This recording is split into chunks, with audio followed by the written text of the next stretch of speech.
গোপালপুর নামের এক গ্রামে এক ধনী ব্যক্তির 3 সুন্দরী কন্যা ছিল, গীতা, রীতা আর মিতা। তাদের রূপ দেখে সেই গ্রামের সকলেই তাদের দিকে অবাক হয়ে তাকিয়ে থাকত। আর তাই দেখে তাদের পিতা রাজেশবাবুর আনন্দের সীমা থাকতো না। বুঝলে গিন্নি, আমাদের 3 মেয়ের এত রূপ, আমি ওদেরকে খুব ধনী পরিবার দেখে বিয়ে দেব, যেখানে টাকা কড়ি কোনো অভাব থাকবে না। দেখে নিও তুমি। হ্যাঁ গো, তুমি ঠিক বলেছ।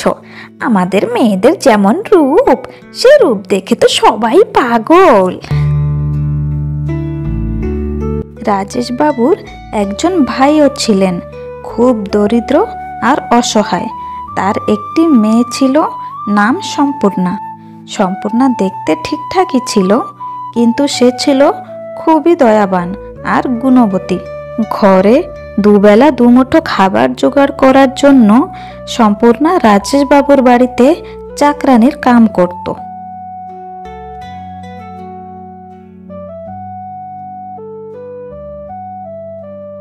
এই যে হতচ্ছাড়ি, তাই একটু তাড়াতাড়ি হাত দুখন চালা দেখি। আমার মেয়েরা যে সকাল থেকে না খেয়ে বসে আছে। শোন, রান্না সেরে খাবারগুলো ওদের ঘরে পৌঁছে দিয়ে আসবি, বুঝেছিস? তুমি একটু চিন্তা করো না গো জেঠিমা, আমি এক্ষুনি রান্না সেরে খাবারগুলো দিদি ভাইদের ঘরে পৌঁছে দিয়ে আসছি। কিন্তু রাজেশবাবুর 3 মেয়ে ছিলেন খুবই অহংকারী। সারাদিন তারা শুধু নিজেদের রূপচর্চা করত।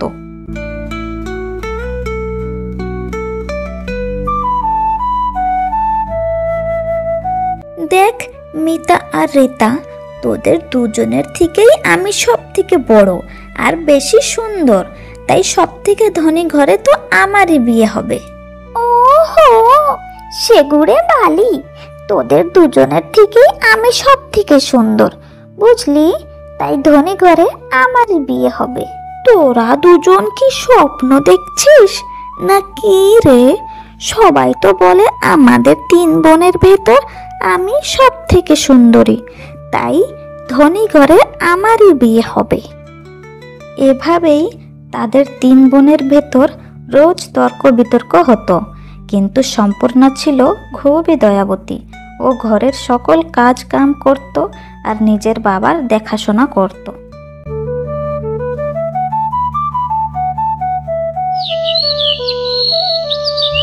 এভাবেই কেটে যায় অনেক দিন। একদিন এক ধনী জমিদার ব্যক্তি তার একমাত্র পুত্রর জন্য প্রস্তাব নিয়ে আসেন রাজেশবাবুর বাড়িতে। তা ঘটক মশাইয়ের কাছে শুনলাম নাকি তোমাদের বাড়ি খুবই সুন্দর মেয়ে আছে। তা রাজেশ বাবু, আমাদের কিন্তু কোনো অভাব নেই। আমার একমাত্র ছেলে, তার জন্য আমি এক যোগ্য পাত্রের খোঁজে এসেছি। সঠিক জায়গাতে এসেছেন জমিদার বাবু। আপনার পুত্রবধূর খোঁজে আমার 3টে মেয়ে, দেখতে রাজকুমারীদের থেকেও কম না। কই গো গিন্নি, মেয়েদেরকে ডেকে আনো। হ্যাঁ গো, আমি এক্ষুনি যাচ্ছি।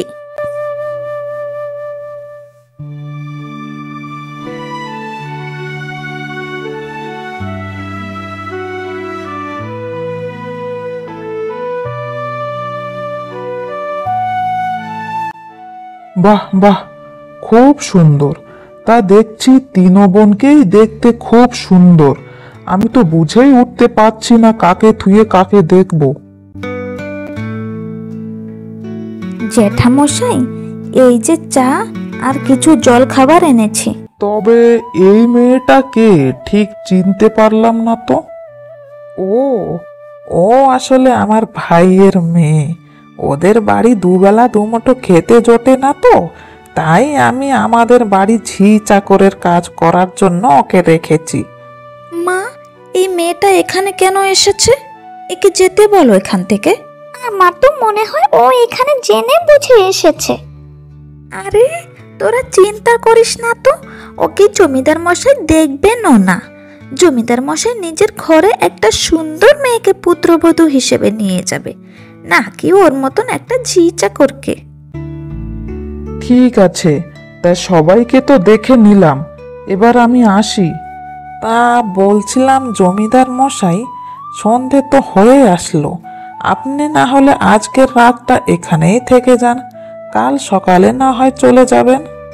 তুমি যখন এত জোর করে বলছো তাহলে ঠিক আছে, আজ আমি এখানেই থেকে যাই। রাজেশ জোর করায় জমিদার বাবু তার বাড়িতে থেকে যায় আর জমিদার বাবুকে সকালের কিছু নাস্তা খাবার দেয়।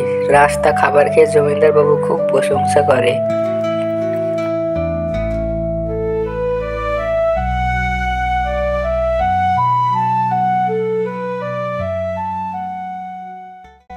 বাহ, অসাধারণ, খুব ভালো রান্না হয়েছে।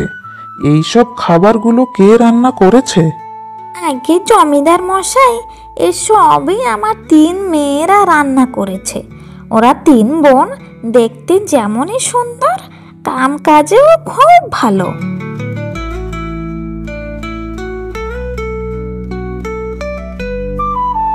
মা, তুমি খুবই ভালো কাম করেছো। ওই সম্পূর্ণ সব রান্না করেছে, আর তুমি বললে সব আমরা 3 বোনই রান্না করেছি। এতে জমিদার বাবু আরো বেশি খুশি হবে। হ্যাঁ মা, ওই সম্পূর্ণ তো জেনে বুঝেই বারে বারে শুধু জমিদার বাবুর সামনে আসছিল। তবে যাই বল, আমি জানি জমিদার মশাই আমাকেই পছন্দ করেছেন ওনার পুত্রবধূ হিসেবে। আহারে, তোকে কেন পছন্দ করবেন? জমিদার মশাই আমাকেই পছন্দ করবেন, দেখে নিস তোরা দুজন। এভাবেই 3 বোন নিজেদের ভেতর ঝগড়া করতে থাকে। ওদিকে জমিদার মশাই ঘরের ভেতর এদিকে ওদিকে ঘুরতে ঘুরতে ওদের সব কথা শুনে ফেলে। আর জমিদার বাবু সেখান থেকে কাউকে কিছু না জানিয়ে সে চলে যায়।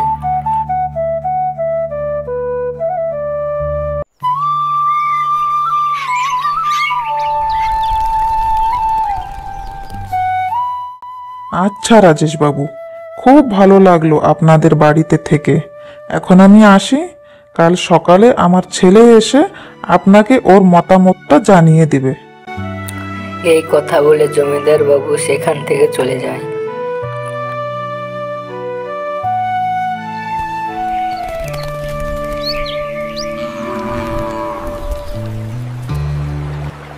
পরের দিন সকালেই 3 বোন সেজেগুজে জমিদারের ছেলের অপেক্ষায় বসে থাকে। তখনই তাদের ঘরে আসে এক অসহায় ভিখিরি। মা গো, কেউ আছো কি? এই দিন দয়ালুকে কেউ কিছু খেতে দাও গো। ওহো, সকাল সকাল ভিখিরি কোথা থেকে চলে আসলো? এই যে, এখান থেকে চলে যাও, এখানে কোনো ভিক্ষে দেওয়া হবে না, বুঝেছো? হ্যাঁ হ্যাঁ, চলে যাও এখান থেকে, এখানে কোনো ভিক্ষে টিক্ষে পাবে না তুমি, বুঝেছো? আজ আমাদের এত ভালো দিন, আর সকাল সকাল কোথা থেকে ভিখিরি এসে জুটলো?